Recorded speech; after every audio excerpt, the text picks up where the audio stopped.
आपके परिवार का, आपका सारांश निकलेगा। तैयार है? सुनो।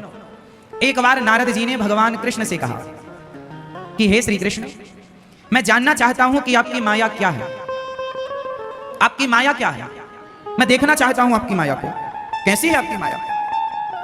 आप लोग भी ध्यान से देखिए, अभी मैं कुछ आपको दिखाऊंगा। आपकी माया क्या है? भगवान ने कहा चलो तुम्हें माया दिखाते हैं। नारद जी को लेकर भगवान एक घने जंगल में चले गए। भगवान श्री कृष्ण हैं और ये बात द्वारिका की है, जब भगवान द्वारिका के राजा थे। नारद जी भ्रमण करते करते द्वारिका गए। आज भगवान नारद जी को लेकर घने जंगल में भगवान प्रवेश कर गए। नारद जी बोले प्रभु और कितने अंदर ले जाओगे? भगवान बोले बस थोड़ा अंदर और। नारद जी चले। चलते चलते नारद जी थक गए, पेड़ की छांव में बैठ गए। प्रभु अब चला नहीं जा रहा, मैं थक गया, थोड़ा विश्राम कर लो। भगवान बोले अच्छा विश्राम तो कर लेंगे, पर हमें बड़ी प्यास लगी है। हे देवर्षि नारद जी, हमें बड़ी प्यास लगी है, क्या आप पानी का बंदोबस्त करेंगे? हमारे लिए पानी पिलवाएंगे? हाँ हाँ। नारद जी बोले आप यहीं बैठो पेड़ की छांव में, मैं अभी आपके लिए पानी लेकर आया। नारद जी उस घोर जंगल में, भयंकर जंगल में पानी की खोज में आगे चले। नारद जी थोड़ा ही 400 कदम आगे बढ़े कि उन्होंने देखा कि एक सुंदर सा नगर था। उस नगर में एक सुंदर सी स्त्री एक कुएं में पानी भर रही थी। नारद जी ने कहा देवी बड़ी प्यास लगी है, क्या हमें पानी मिलेगा? उस देवी ने मुस्कुराते हुए नारद जी की तरफ देखा और कहा जरूर।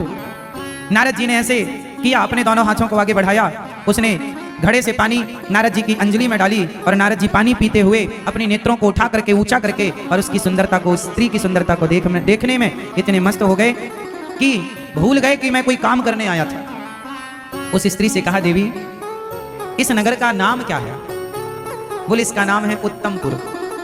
अच्छा, इस नगर के राजा कौन है? मेरे पिता इस नगर के राजा हैं। अच्छा, तो आप राजकन्या हैं? हाँ। देवी आप बहुत सुंदर हैं, क्या आप हमसे विवाह करेंगी?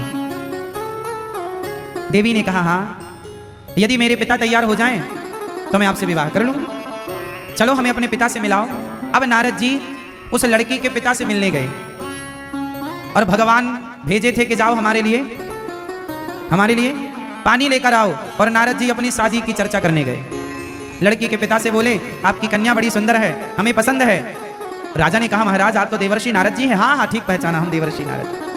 अरे महाराज आप जैसे महात्माओं के पास हमारी कन्या रहेगी तो ये तो हमारा सौभाग्य है कि आप जैसे तपस्वी हमारी कन्या को वरण करेंगे।